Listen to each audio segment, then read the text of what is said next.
Guys and gals, it's Jason here from Ridgeline Overlanding. Thanks for hanging out with us today. We are continuing on with Project Element, getting this buggy all nice and cleaned up. So we're working on the exterior, going to do some paint correction and clean up the engine bay, but this is part 3, so if you haven't seen parts 1 or 2, please go back and watch those first. Step 1 in any exterior detail job should be a foam cannon. Get that foam nice and thick and slather it all over your paint and let it soak up and dissolve away that gunk that's been on there for years. So I'm up against possible clear coat failure here, and then just a lot of staining, muck, years of being parked outside. All right, so let's spray a little bit on here. It's best to let it sit a minute. So I got one of my lousy microfibers for agitation and good microfibers for buffing. So if your car is freshly waxed, this will remove your wax. So then you're going to want to re-wax any spots that you're applying on here. All right, so whatever kind of tar this is, it's not coming off all that easily. You can see a bunch of it's loose, but it's definitely still there. Oh, this is coming out a little bit more now that it's soaking, but this is kind of crusted on. So we're just going to leave that a minute. So you can see here, it's still not awesome. I'm gonna let that just agitate in here. It's gonna have to just soak up any contaminants or break down the grime. And then while we're at it with that, we're gonna have a little go at the black parts here.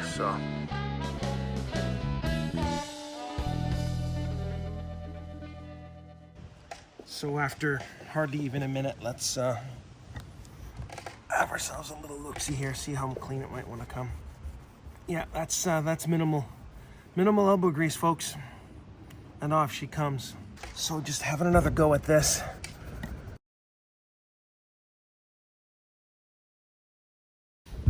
We'll see what we can do. I mean, if that's what we're left with, that's better than it was. It's a little bit scratchy, but I don't think that's on the surface. I think we've lost a bit of clear coat there. The best we can do is just get a layer of protection on it, and that'll be that. Got some new shoes to put on my buggy over here. Been rocking the 20-inch passport wheels for a couple of weeks while I get these purchased, mounted, balanced, and then I had to go get wheel nuts and all that kind of stuff. So now we're going to clean all the goop out of there, just a little bit of brake dust and whatnot, and eventually put these on my truck. I'm just too busy working on the Element. So, well, we are removing adhesives right now in the form of tar on the roof. So how about we remove adhesives in the form of a Westwood Honda sticker using my trusty DeWalt heat gun. We need to do something about this, especially this one. It doesn't look that bad through the camera lens, but believe me, when you're looking at it in real time, these things are oxidized. We have already sanded the one headlight with the 300 grit and the 100 grit sandpaper. Now we're going to hit it with Plasti-X, and then we will coat it to seal it all in. So pretty straightforward, you know. I'd say that worked. That's looks like the headlight of maybe a 3-year-old car. Thanks, McGuire's. Headlights are looking awesome. Now it's time to get back to this seat. I think we've gotten rid of that stain now, which had the little tape mark. And we are going to address this. Now we are going to apply this, which is a leather patch. I'm going to just clean this up with some rubbing alcohol around the corners and apply it to fit. It's not gray, but it's what I have. And then if the next owner wants to double up, he can buy some gray and put another patch over top of it. Followed that seam pretty well. It ain't perfect, but hey, I'm no seamster. Just waiting for a coat of paint to dry on the wiper arms, so I thought I'd pull the air filter.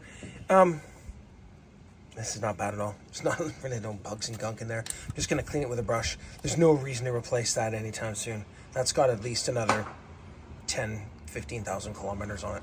In case you're wondering how to do that, it's pretty easy. 4 screws. 1, 2, 3, 4. Pop these guys out of the way, out of their channels. Reach in, pull out, rinse, repeat, yada, yada. Now, we are taking a clay bar to the rest of the vehicle. I have clay barred this section so far, and all a clay bar does is remove bonding contaminants, water spots, and just makes the paint surface clean and smooth. You can already see this is definitely better than this. This looks like a new car. We haven't even put any wax on it yet. Never mind a cup polish. So we're going to go around and clay bar this bad boy. And then we are going to be doing a two-step. We're going to do a cup polish, especially to see what kind of progress we can get here. I think I can get most of that out. And this, not so much. Then we're going to use touch-up paint. And we're going to then have to decide, is it worth the $800 for dent removal and repaint? Or maybe we'll let the next buyer decide that. Anyway, lots to come.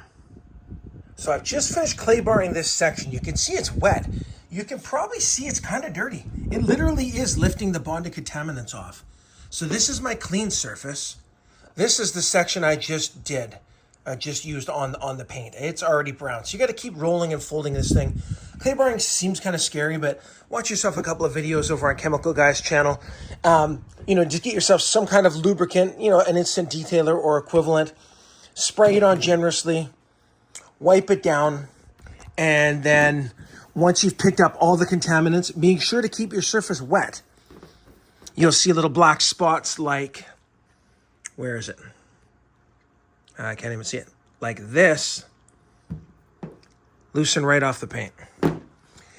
It's amazing what that does. That is the necessary first step before you start a wax or a polish, is to get rid of all the crap on there. So let's get rid of it. Clay barring is done. The element is looking really good. Got my favorite Chemical Guys products out here. We're going to be starting with a polishing pad conditioner to get this guy ready so we don't generate too much heat. And we're going to be using the V32, which is a little bit more aggressive compound. This vehicle has probably never had a cut polish. So areas that are lighter, I'm going to be using the medium heavy pad. And then on the areas like this door, where I've got more work to do, then we'll be getting out the yellow heavy cutting pad. We'll do that, and then we'll be hitting it with the polishing pads to do the polish, and then we shall wax it, and this thing is going to look amazing. Change of plans. This is a lighter duty compound, and it did a decent job on my truck last year, just not on the heavier scratches. This hood is in great shape. It doesn't need a polish, but it's going to get one just for the minor scratches. So I don't want to go too heavy duty. So I had a quick consult with Sam out there. He's washing his TSX. And we both agreed that we should be using this where a compound is barely needed, and then go to the heavier duty here. She's looking pretty good.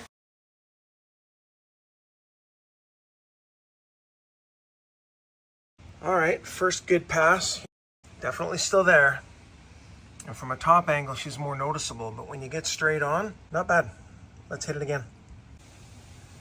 I'm gonna say that's as good as it's gonna get. So right now we've been able to fill the clear coat in, and luckily with the silver paint and the gray clear coat, it's not super obvious. Time to take on this bad boy. Not bad. Most of these filled right in, other than these two. Everything else filled in, making the dent itself a whole lot less noticeable.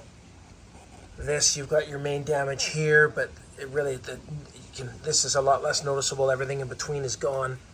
So I'm gonna get some touch-up paint on there, and we're actually gonna have it looking pretty darn good. It's a 21-year-old vehicle. Like, nobody's expecting perfection, but they also don't want it to look like a beater, so. Normally I will go around an entire vehicle with each stage of the process. But in this case, I'm pretty excited to see how she's going to look. So I've gone ahead, polished and waxed these two doors. It is looking pretty good. I'm going to snap a picture of it, and then we're going to put some touch-up paint on there. I'd say I've got it to looking like about a 5-year-old vehicle now. There's inevitably a few little scratches that aren't going to come out, but that's to be said for any 5-year-old vehicle. And then the jury's still out on this guy. I just put a second coat of touch-up paint on here, but I mean, from this angle, exactly. It isn't awesome, but gosh, it's a whole lot better than it was. Just finished cleaning the engine bay. My apologies for not filming a before and after. It really wasn't that dirty. Like, there was no grease. All right, guys, walkthrough video. 2003 Honda Element EX, 2-wheel drive, 5-speed manual transmission. And that's a wrap. A quick little series on what I hoped was going to be a daddy-daughter project, getting Gabby into an amazing, clean, low-mileage Honda Element. But no, she wanted a Jeep. And being a loving dad, we got her the Jeep. But guys, I hope you enjoyed this video.